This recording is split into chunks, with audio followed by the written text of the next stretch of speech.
What's up, fam? You know what time it is. Make sure you're following, liking, subscribing. All our social media platforms. This is another episode of Birds, Beers, and BS. Let's get this shit show going.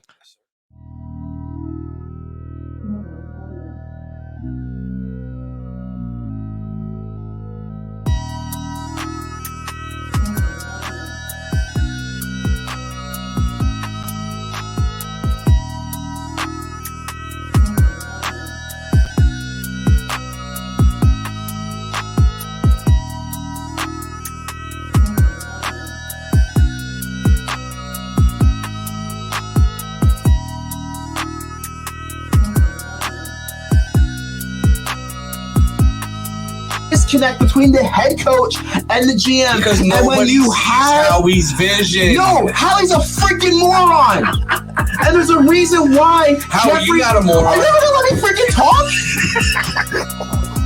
God damn, bro.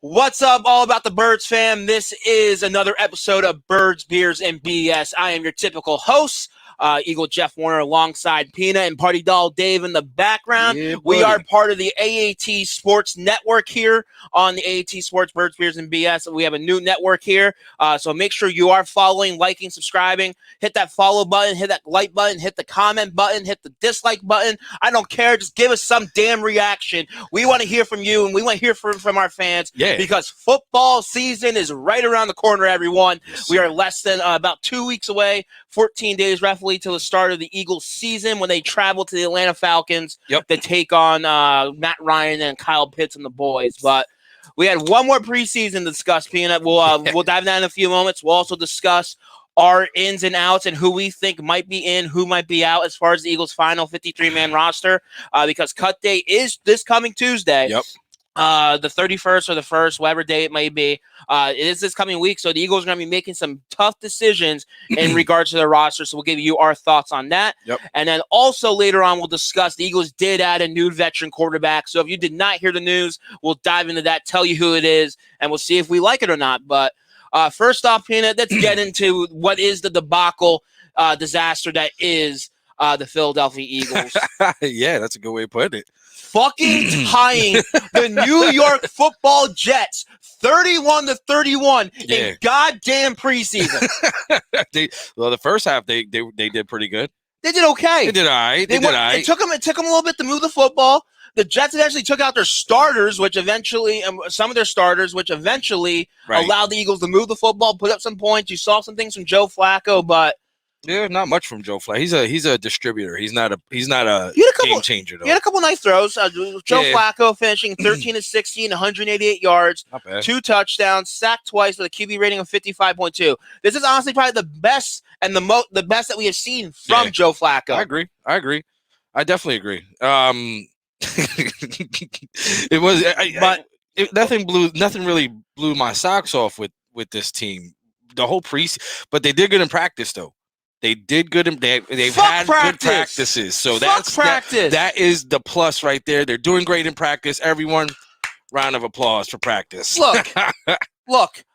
As apparently the Eagles are the Super Bowl champions of practices, of these joint practices. They went 2-0 against the New England Patriots. Yep. You saw them get destroyed 35-0. Pretty much. They were undefeated against the New York Jets in two practices, and they ended up fucking tying on a last-second Hail Mary, and then allowed the 2-point conversion because there's no tie. There's no overtime in preseason. Nope. There's an agreement between the NFLPA, the teams, and the players and the owners that there is no overtime in preseason games. You either win, lose, or tie. Yeah. Because you don't want to risk further injuries. And what's the point of playing guys in a meaningless game? I agree. Now, heading into this game, I was all for that we needed to see something from our starters. Mm-hmm. We needed to see them out there distributing the football. We needed to see more from Jalen Hurts because I'm sorry, 10 snaps in preseason ball the first year heading into the regular season, your first season as a starter with the new head coach, with the new offense. You needed to see more. Right. You needed to see that connection with Devontae Smith. You want to see all this from the offense. You need to see from the progressions on the defense side of football after getting gashed the week before for 235 yards on the ground. Pretty much. Yep, you're right. But absolutely right. As game day came closer and last night happened, I'm all for Nick Sirianni making the decision to hold out his starters. Yeah. We did not need our players, our starters, risking injury on a shitty field. Yep. And there was a rain delay. There was a lightning delay. They had to refix the field. That's why it took an extra half an hour for kickoff. Yeah. So I am all for Nick Sirianni. It just worries me a little bit, Peanut. Yeah. That we haven't seen much from our starters and from our starting quarterback that we still have an unknown with whether he's going to be the guy or not. I agree. I definitely agree. But I'm gonna play devil's advocate. I'm guessing Nick Sirianni feels like he's seen enough in these practices, these joint practices, and I think he making that call last night. It's not a popular call to sit your starters out, but yeah, you're right. It was probably best that he did do that. Look, man, he's the coach, and if he thinks if he's seen enough in these joint practices to warrant them to sit out the game, then I don't blame him for doing so. And I think honestly, it's not a bad idea. I mean, look at some of these injuries that are occurring around the NFL now over these stupid like preseason games that don't even matter. So I don't blame Nick Sirianni for sitting him out. It sucks watching the game without seeing these starters in there to get those reps, but what are you gonna do? You know. I think it was a good call on Nick Sirianni's behalf. It was a good call. If it wasn't raining, I needed to see something. I'm sorry. Why though? Why do you have to see something? Because they have done well in practice, but at least on the defense side of football, right? They're not doing 2 days anymore. They're not tackling in practice. Right. You only can learn that type of technique is on game day in live action football. Yeah, which even Joe Flacco said the week before after the New England Patriots game. Practice is where you work out your kinks, but where you really progress as a player and as a team is in live game action. Yeah, and until our starters are out there performing, as an Eagles fan and going to this week 1 game with 10 reps for my quarterback or not really having our full offense on the field all at the same time. Remember, Jalen Hurts didn't get to play with Devontae Smith. Nope. Miles Sanders was held out that first game. Yep.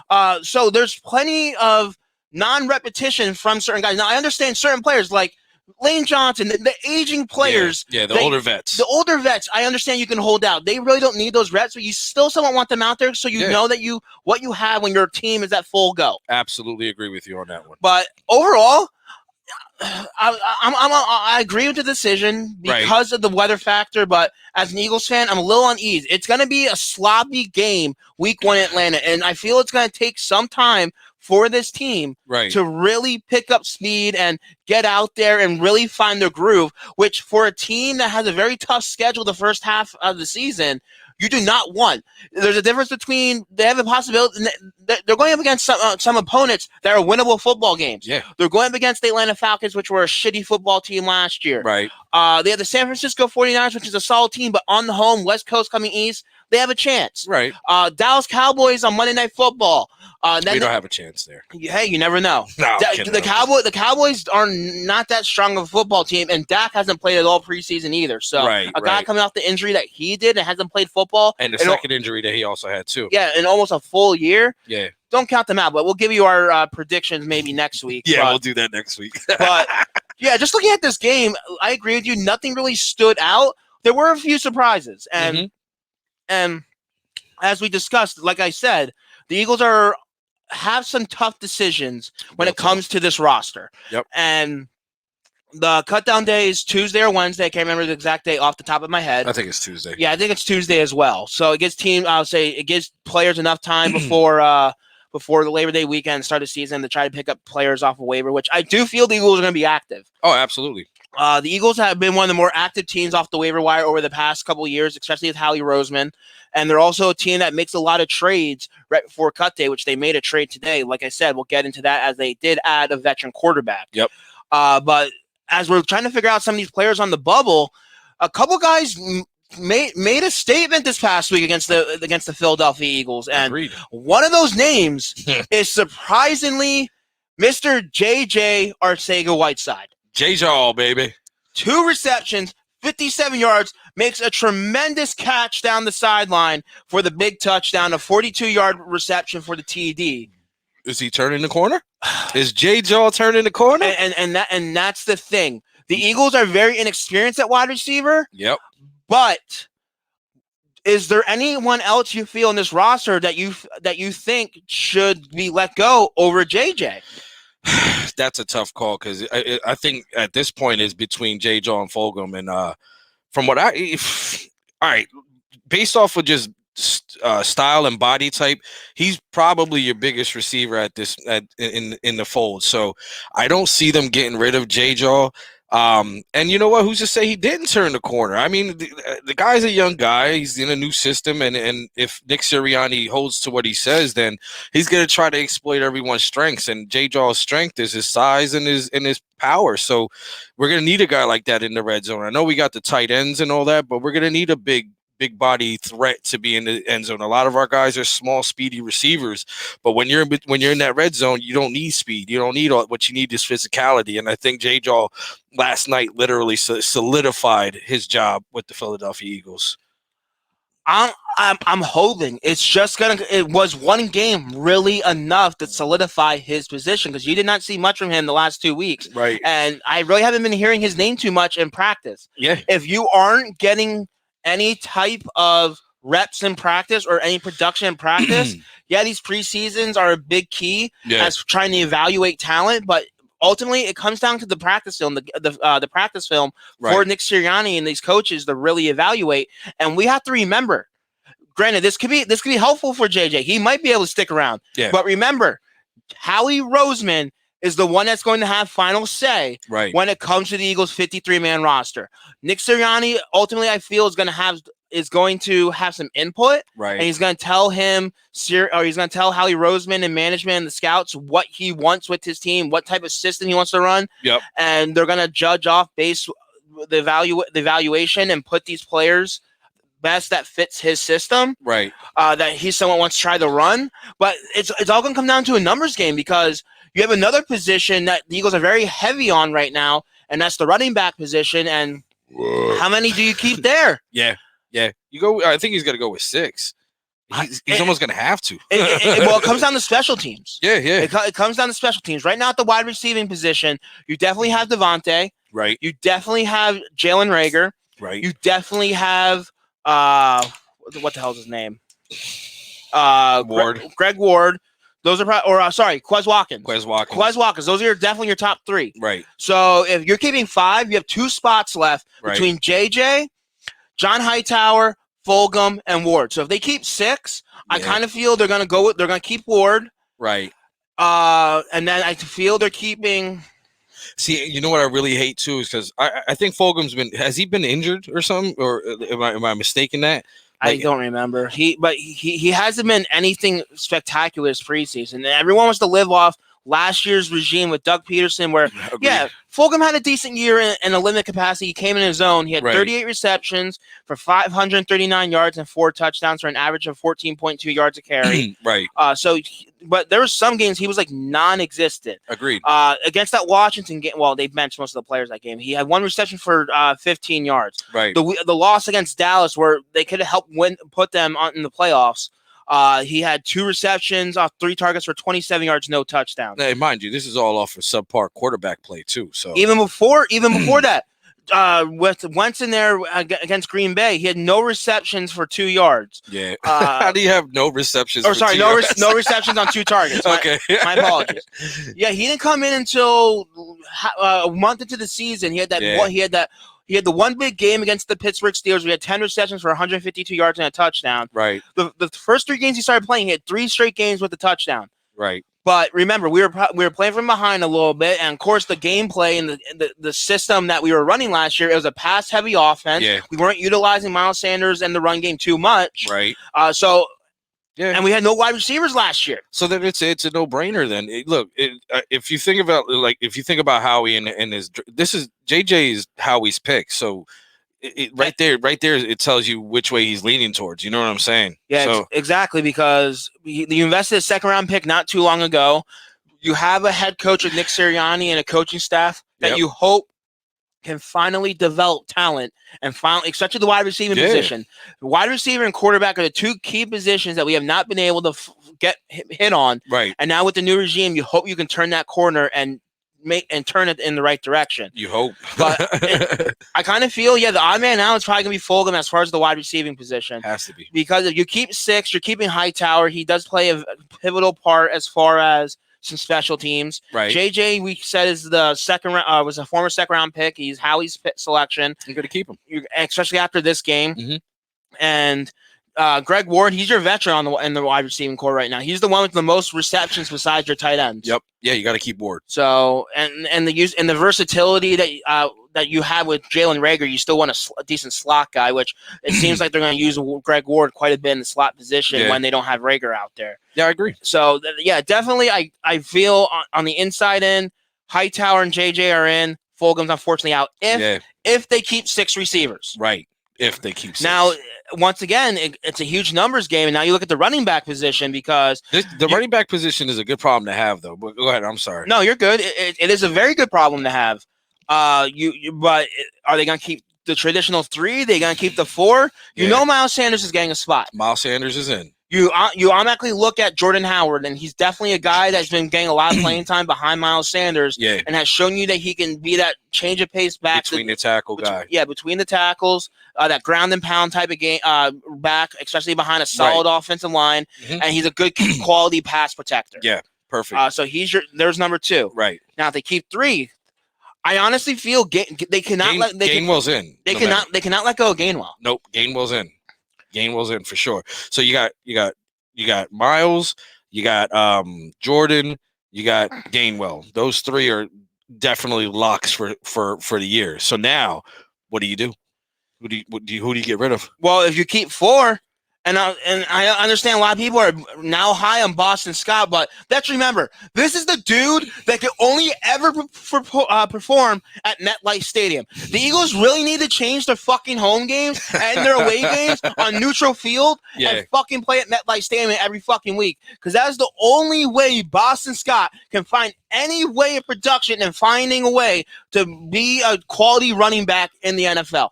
So you're not high on Boston Scott, man. Not high on Boston Scott. His stats speak for his fucking self. And granted, on the run game, he had 1 carry for 4 yards. Right. He's a quality back out of the backfield, no doubt about it. Absolutely. But is that the only quality key that he can bring to your team? No. Exactly. No, it's not. Sirianni, when he runs his offense, or even most NFL teams, you want quality, versatile backs. Miles Sanders has shown to do that, which he didn't do that well at it last year, but I'm hoping he can rebound. I was going to say, he's not that versatile. Miles Sanders, he's a runner. He's not a catcher. He is. He's shown in his rookie year. His rookie year and coming out of college. Okay. I'll say, so last year, I'm giving him a little bit of a mulligan because the way the offense was ran, there's a lot of turmoil. You had bad quarterback play. We don't know if it was on the quarterback or him running the wrong route. So I'll give Miles the pass for last year, but he definitely needs to step up his game if he wants to be Mr. Miles 2K when it comes to yards from scrimmage. Right. Okay. But you look at Boston Scott's numbers last year: 80 carries, 374 yards, and 1 touchdown for an average of 4.7 yards a carry on the ground. Okay. That's not that impressive.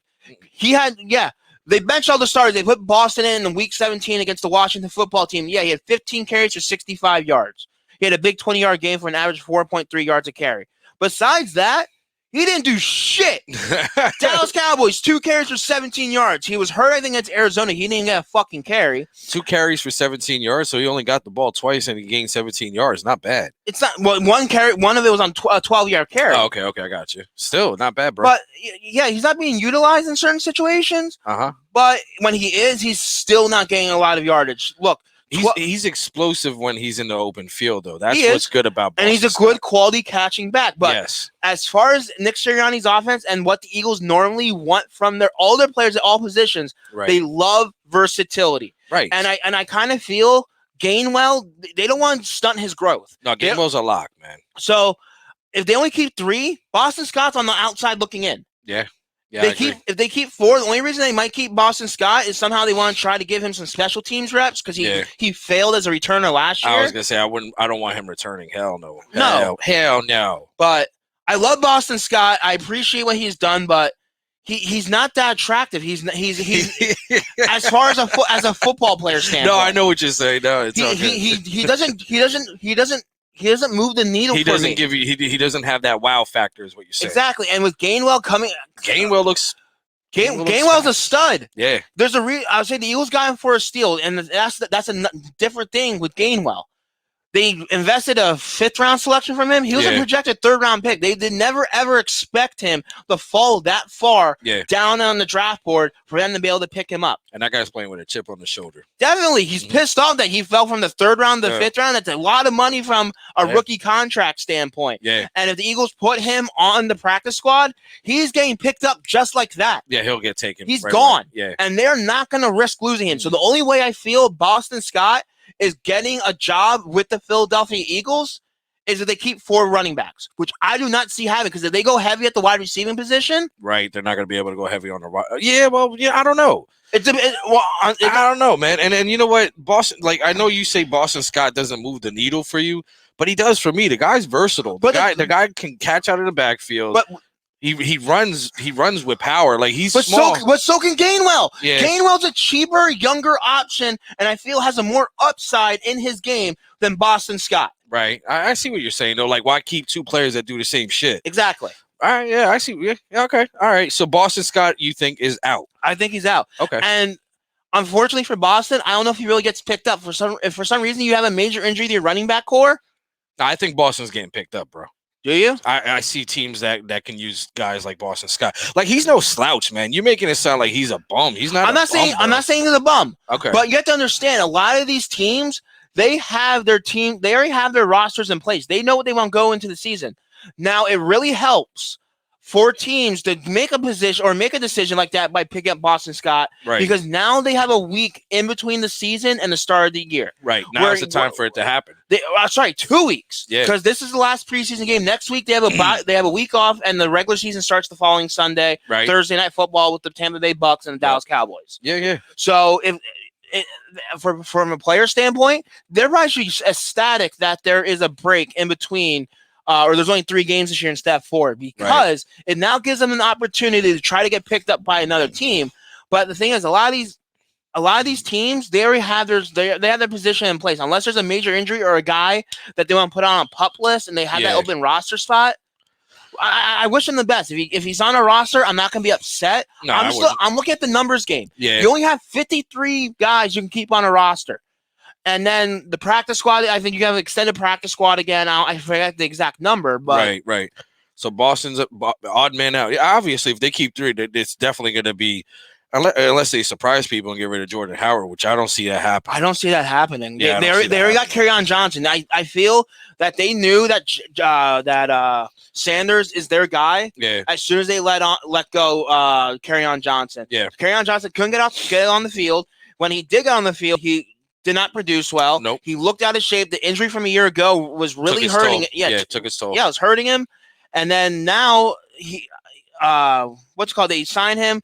They had 2 type of backs. It was going to be between Kerryon and Sanders, or not Sanders, Howard. Yeah. The big bruiser back. So Howard won that. Howard's definitely going to be your big power short line yardage type of guy. Agreed. But any other names that stood out to you positively or negatively?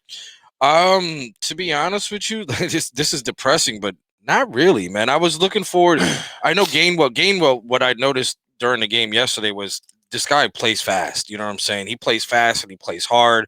I was impressed with that. But other than that, like, no, man, like, everything's vanilla as fuck right now. There's really nothing standing out. And I'm guessing because we don't want to play our cards yet, but it is in the same breath, I'm not really seeing any. Oh, defensive line. Milton Williams actually looks pretty good. He's been a beast. Yeah, he's going to be a problem, but nothing's really popping right now. And maybe it's because it's preseason and there's really none of the starters out there. But no. What I did see, though, is I noticed a lot yesterday with the tackling is this team is trying to actively strip the ball out every time they make the tackle. So I thought that was pretty much a move in the right direction for Gannon and his defense. But other than that, nothing really popped, nothing really snared, nothing really moved the needle for me at all. J. Jaw's catch was nice. It was nice to see a second rounder actually do something he's supposed to fucking do. J. Jaw, umbrella man. But other than that, no, I'm gonna be honest with you. I don't think Nick Sirianni has played his cards yet. Everything that we're seeing right now are like bubble screens that you know what I'm saying, like the default bubble screen or the default shotgun quarterback or the default running plays. Nothing really. What I did notice is that I think Nick Sirianni wants to run an not up tempo, but like a 3-step drop, get rid of the ball, and let your playmakers make the play. Because I noticed that there's not as soon as the ball is hiked up, you can count to like 1, 2, 3, the ball's gone, and I think that's going to be a plus. But other than that, nah, nothing really popped. I was a little upset not seeing Jalen Hurts play, but I totally understood the decision. I'm gonna be honest with you. No, man, at halftime I was already like paying attention to which beer I was gonna drink at that point. What about you? Nothing pop out? You'll say the positives. Okay. I'm gonna bring up the fucking negative. Mm-hmm. Make it Mr. Negative Eagle Jeff over here, motherfuckers. Let's go, motherfuckers. Look, but behind Darius Slay, yes, and Steven Nelson, yes, our fucking secondary is a complete abomination. Including, and if this dude stays on our fucking roster, I swear to God, as God is my witness, I will fucking, I don't know what the fuck I'll do, but it won't be fucking good. But if Michael Jacquet is on this fucking roster come week 1 against the Atlanta Falcons, I will be fucking storming and breaking a shitload of shit. In Atlanta, too. We'll hear about it, too. It'll be in the news. Jeffrey will be locked up. This dude looks completely fucking lost. And I understand he's an NFL player, and good job. Congratulations. You made the next level, but you do not belong on a fucking NFL roster, at least for this football team. You heard him. You completely look lost in coverage every time you're fucking targeted.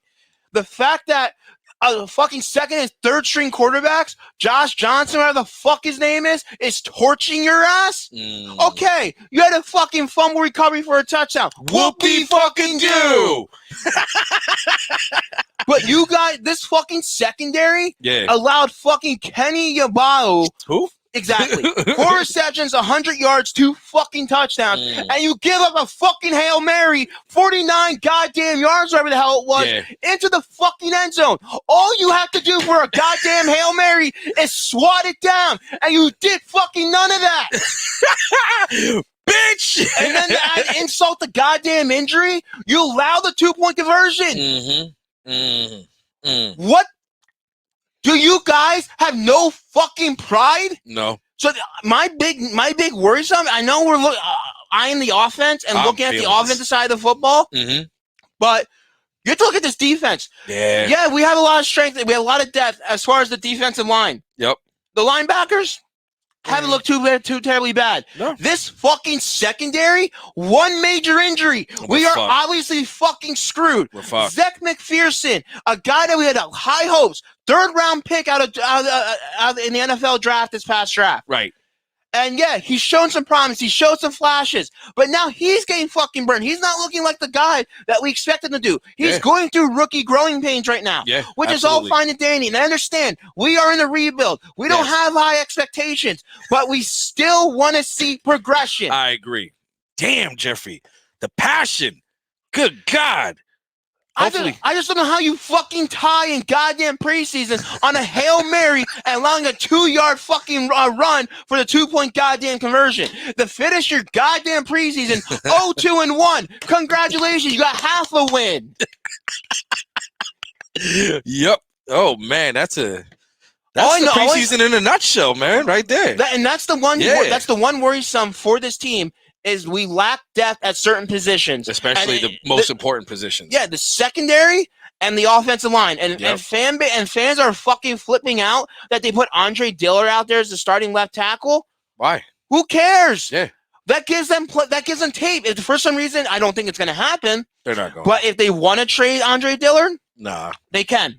Why because he showed some flashes in the preseason game. They got some game tape. Yeah. You might be able to get maybe a 6th, 7th round pick for him, but at that type of value, keep him. Yeah. Because one of the big things when it came to the Eagles last season, we keep on bringing up week after week after week.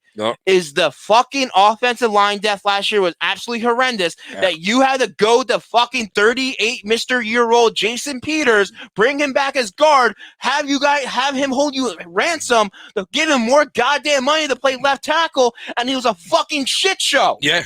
Yeah, and this is a shit show, but he was a shit show. Fucking JP, just pay me. Mr. Chicago Bear, Mr. I want to win another Super Bowl. Granted, I get it. You didn't get to play in the Super Bowl that year. Mr. Haloti Vaitai stepped in game and fucking outperformed you. Yes, he did. But yes, he did. Stop fucking collecting a goddamn paycheck and living a coat dream. Whoa, hold on, man. JP, go get paid, man. You can't get mad at him for wanting to get paid. He's gonna be. He's turning into Brett Favre. He's turning into a guy that doesn't know what life is going to be after football. Right. He wants to keep on living a fucking pipe dream, living the coattail of his past performances and success, and continue to fucking go out there and try to play when he's completely washed up. Yeah, well, I agree with that, but you can't blame the guy for trying. I don't blame him, but have some fucking dignity. Have some respect for the game of the NFL. Go out with your head held high. Yeah. Like John Elway, like Peyton Manning. They knew when their time was up. They knew when it was time to call quits. Yeah. Granted, different position, offensive line and quarterback. No, I got you, though. I got you. Look, you fucking sucked last year. Use your head. You ain't lying. But moving on, I'll say if we have a few more moments here on Birds, Beers, and BS. The Eagles did make a goddamn trade. It is like the 13th trade before the start of the season that Howie Roseman has done. I think since 2010. So he's averaging almost one trade almost every between preseason and the start of the year. So Howie's my man, bro. The Eagles did make a trade for a veteran quarterback. They traded with the Jacksonville Jaguars to get quarterback Gardner Minshew for a conditional 2022 6th-round pick. It was announced this Saturday. The 6th-round pick could be up to a 5th-rounder if Minshew is involved in 50% of plays in 3 games this season. So, nice. Not bad. If Jalen Hurts gets hurt, we got. I would say they're probably going to give him the 5th round. It's most likely going to be a 5th-round pick if Jalen Hurts gets hurt. Is basically my assumption. Right. It says Minshew has been alternating practice days with the first-team offense with Lawrence throughout training camp. Completed 17 of 29 passes for 196 yards with 2 interceptions, 1 in the end zone in 2 preseason games. So the Eagles then released because of the signing. We can thank Jesus, thank the Lord, they got rid of shitty Nick Mullins. Yes, Nick Mullins is no longer on the Eagles roster, and because of this deal, it now solidifies and answers the question whether the Philadelphia Eagles were going to go with 2 quarterbacks or 3 quarterbacks. Yeah, which kind of confuses me, though. Like, all right, go ahead, continue on, though. But yeah. No, go ahead. Like, if you're going to make a move like this is a move you make before the preseason. Wouldn't you think? You know what I'm saying? It's not like he was going to start in Jacksonville to begin with. You don't know that. Look, the NFL nowadays, 9 times out of 10, rookie quarterbacks start day 1. But there's still a lot of old school coaches that feel that rookies need to hold a clipboard. Not the number 1 pick? I agree. Not the number 1 pick. But Donovan, I'll tell you, Andy Reid with Donovan, yeah. he was benched the first 7 games. He held a clipboard for Doug Peterson until Andy felt that it was time to go in, because there's that old school mentality that if you rushed a quarterback into a starting role, it could hurt their psyche and hurt their performance down the line. Look at David Carr. Yeah. He was in a shitty situation with the Houston Texans. They threw him in day 1 as their starter, and he was never the same quarterback again. I agree. So a lot of old school coaches feel that normally young first-round picks, they don't have the psyche or the mentality, and they haven't developed enough, especially adjusting from the college level to the pro level, because the pro level is a lot faster, and a lot of these offenses are a lot more complicated. Agree. But Trevor Lawrence, it was the right decision. You need to know what you have. Plus, Jaguars are a fucking dumpster fire. Yep. But Minshew, people seem to forget. He filled in for Nick Foles when Nick Foles got hurt in the game 1 a couple of years ago, and he broke his collarbone. Yeah, and he played pretty well. He's completed 501 passes for 797. He's completed 501 of his 797 passes for 5,530 yards with 37 touchdowns and 11 interceptions. Not bad at all. His career as a starter, he is 7-13. But look, Jacksonville's a fucking dumpster fire. They traded pretty much all their stars, and the fact that most of their stars wanted out of Jacksonville shows what type of organization that management is running. So I don't look at the quarterback record so much. Even a shitty season last year, he still completed 66% of his passes, 2,259 yards for 16 touchdowns to 5 interceptions, averaged about 250 yards a game with a QB rating of 95.9. Okay. This is definitely a guy, in my opinion, that can be a very serviceable backup. And that is it. For anyone that thinks that the Eagles they brought in Gardner Minshew to be their starter or some type of competition with Jalen Hurts, you're a fucking moron. Go fuck yourself.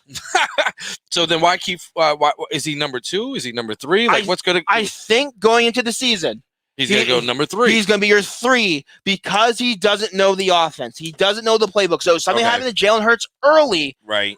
I think it's Joe Flacco. But look, Joe Flacco is, 34, 35 years old, maybe a little bit older? Yeah.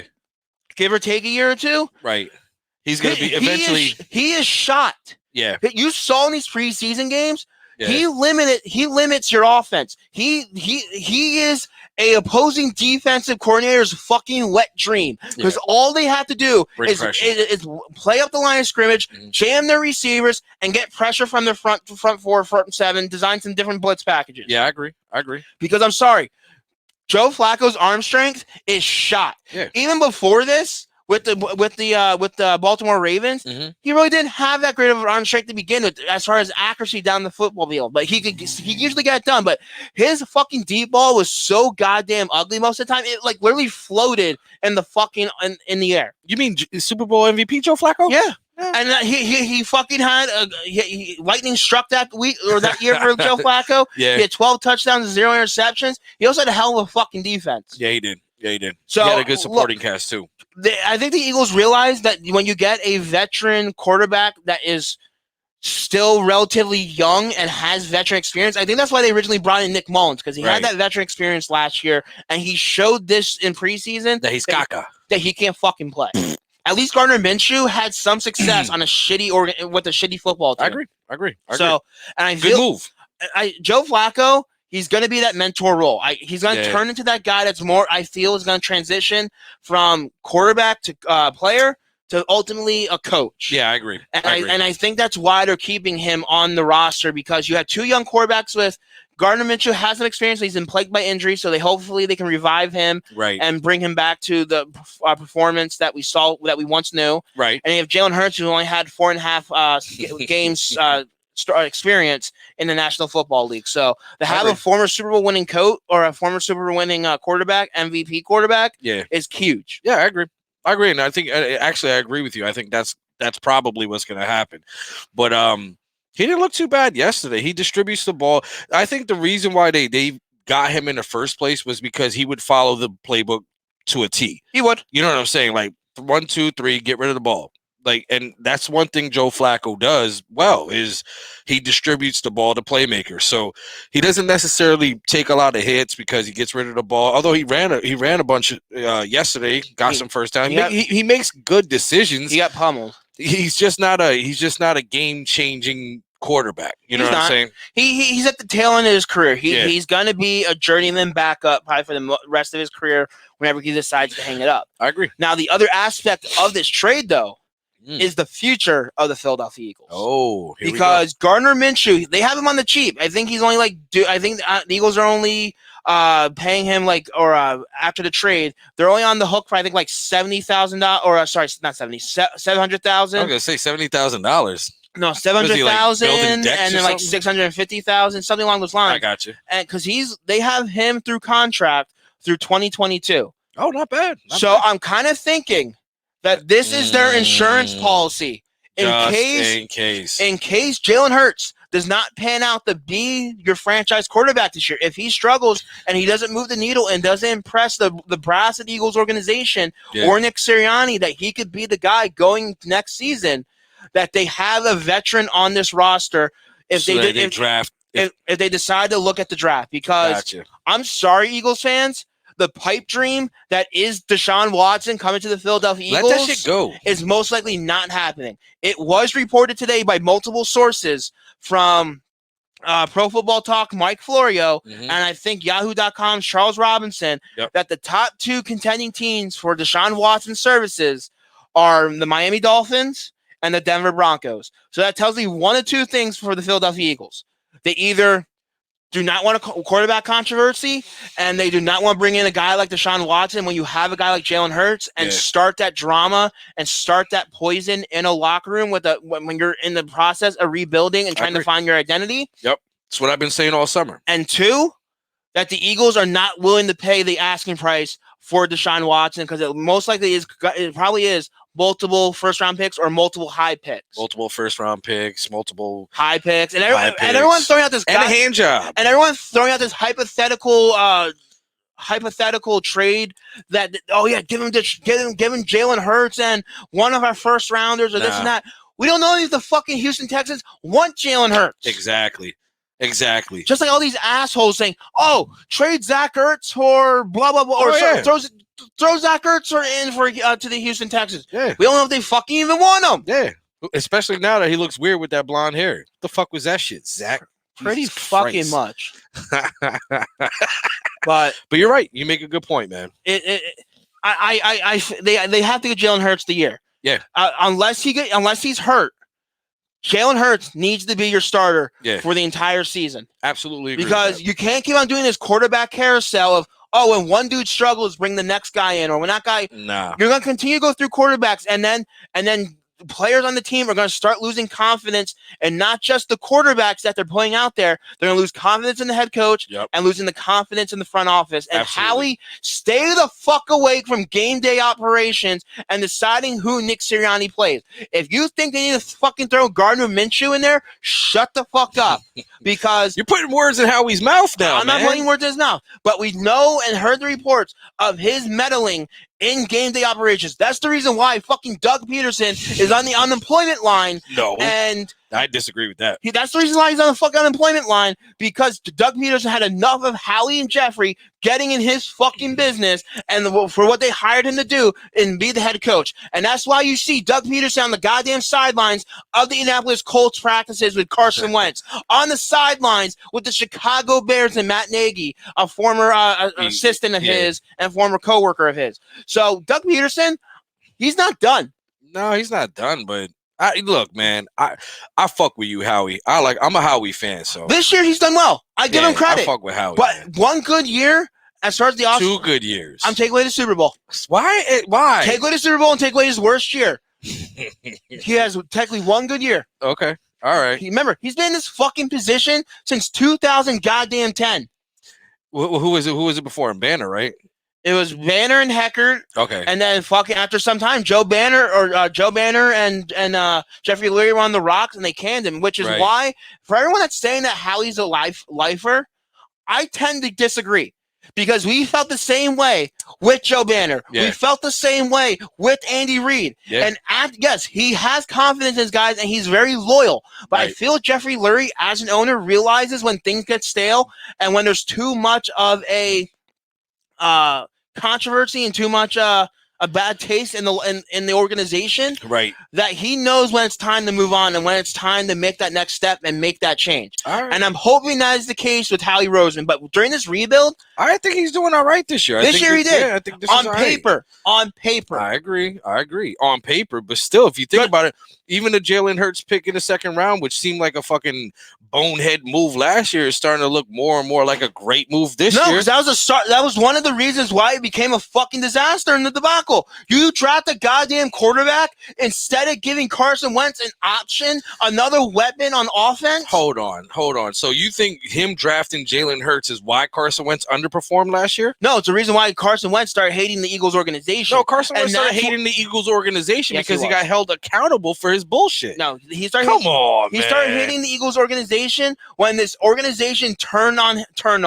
Mm-mm. They kept they kept the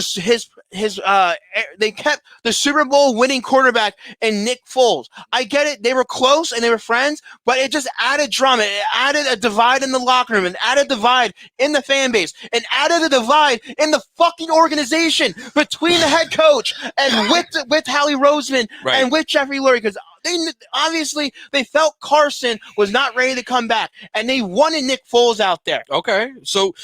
All right, man. I don't know, man. I I'm will assuming. Respectfully disagree with you, That's sir. fine. That's fine. You can respectfully disagree, but look, I'm not saying it was the only thing, but it helped contribute to the downfall of the Doug Peterson and Carson Wentz relationship with the Eagles organization. Okay, that's my fair. thought. That's fair. With the organization, yeah. So.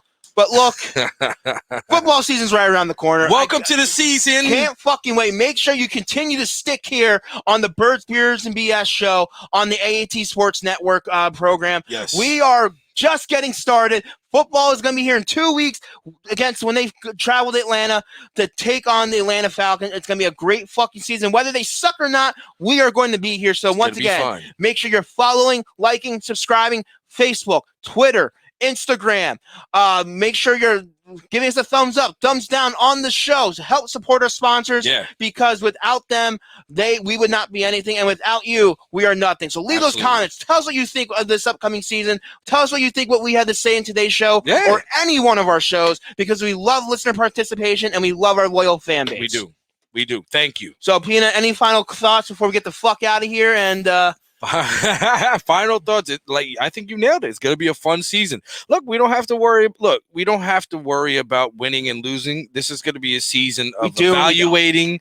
We do, but evaluating and seeing progress. As long as we can see progress with this team, I'm happy. I think it's going to be a fun season to sit down and watch. And I hope you guys stick with us. And like he said, comment, man. What do you think? How do you feel? Tell Jeff he's an idiot sometimes. Tell Peanut he's an idiot sometimes. Interaction is key, and we thank you. Pray hands. Absolutely. And again, we are sponsored by our friends to start paying the bills. We are sponsored by our friends at Vinny's Pizza and Restaurant. They're located off Iroquois Trail in the Old Town Shopping Center in Allentown, open Monday through Saturday, serving you their delicious Italian cuisine that includes pizza, pasta, sandwiches, and much more. Check out their daily and game day specials today, especially with football coming around the corner. Make sure you hit them up for your game day packages and your game day specials to help support them and have a great feast for your friends for your football party. So also they'll be around all season long. They're available for pickup or delivery. Order today by calling 610-395-2300 or visiting vinnyspizza.pa.com.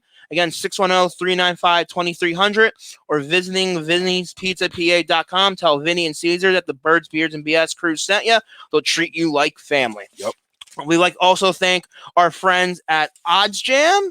Let me find that fucking banner. Sorry, it's a one-man fucking show over here, so I'm trying to fucking do all this shit. He said it's a one-man. I'd like to thank our friends at OddsJam. They are they have the number one software platform for sportsbook bandits. Their software shows you how to make risk-free cash off FanDuel, DraftKings, and other books with their Arbitrage Calculator. Never lose a bet again. Sign up today at oddsjam.com. The referral link is in the description of this episode, so please make sure to check it out. I'd like to also thank our friends at Statement Games. Check out Statement Games Inc. for a fun new way to fantasy sports and entertainment.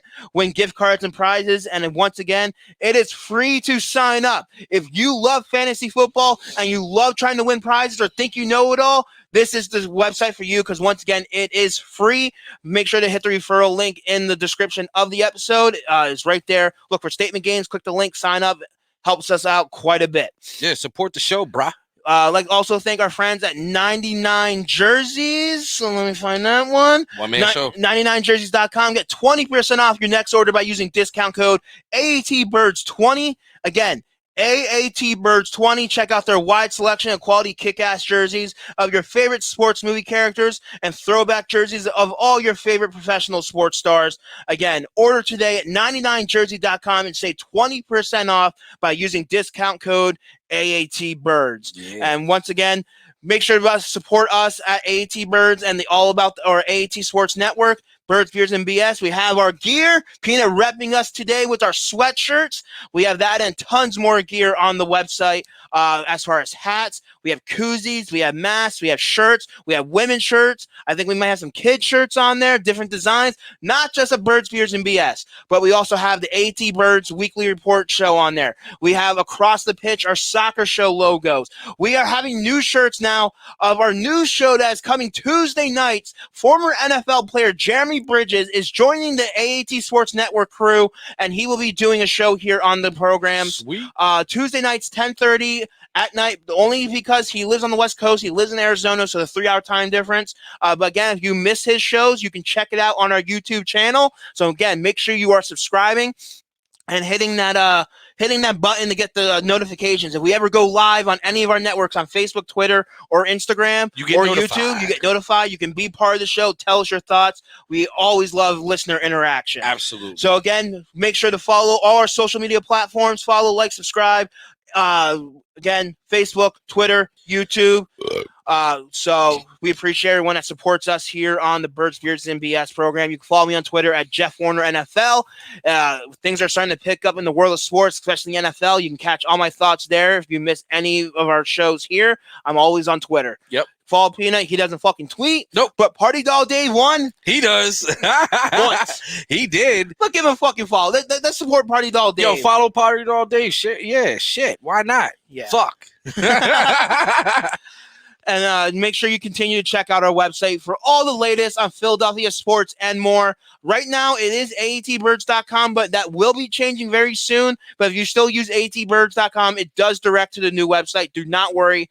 We have a lot of great stuff, a lot of great things in the fold, and a lot of great plans here on the AAT Sports Network. So for myself, Eagle Jeff, from Peanut, thank you very much for tuning in. We'll be back next week with another great episode of Birds, Beers, and BS. Yes, sir. And as we say on here on Birds and BS, drink them if you got them, motherfuckers. Attention, listeners across the galaxy, all the way from Australia to Houston. Do we have a pube problem? If so, our friends at Manscaped have cleared you for takeoff with their 4th generation and brand new Lawnmower 4.0. Kick your pubes to the next planet with the Performance Package 4.0. The orbits in your pants will feel like you're in zero gravity when you use the best tools for the job from the leaders in male grooming. Join the 2 million men worldwide who trust Manscaped and get your rocket ready for takeoff by going to manscaped.com for 20% off and free shipping with the code AATBirds. Ready for an out-of-world experience, fellas? Look no further than the Performance Package 4.0 from Manscaped that has just taken off in not only the USA, but Canada, the UK, across Europe, Australia, South Africa, and Singapore. Inside this package, you'll find their Lawnmower 4.0 trimmer, Weed Whacker ear and nose hair trimmer, Crop Preserver ball deodorant, Crop Reviver toner, Performance boxer briefs, and a travel bag to hold your whole solar system. First, scheduled for liftoff, new Lawnmower 4.0 trimmer. This spaceship is here to guide you on a journey to trim your body, balls, butt, and even Uranus. This 4th generation trimmer also features a cutting-edge ceramic blade to reduce grooming accidents thanks to their advanced skin-safe technology. The Lawnmower 4.0 has a 7,000 RPM motor, a new multifunction on-off switch, can engage a travel lock, and is even waterproof. The Lawnmower 4.0 also has a 4000K LED spotlight you can turn on and off when needed for a more precise shave throughout your travels across the universe. The Performance Package 4.0 also includes the Weed Whacker. It's like having a little astronaut to chop your worst weeds up top in your nose and ear. The Weed Whacker is also waterproof and uses a 9,000 RPM motor-powered 360-degree rotary dual-blade system. This nose and ear hair trimmer provides proprietary skin-safe technology, which helps prevent nicks, snags, and tugs in those delicate holes. Don't forget to use Crop Preserver ball deodorant and their Crop Reviver to help your little planets be on their A-game while feeling the sun's heat.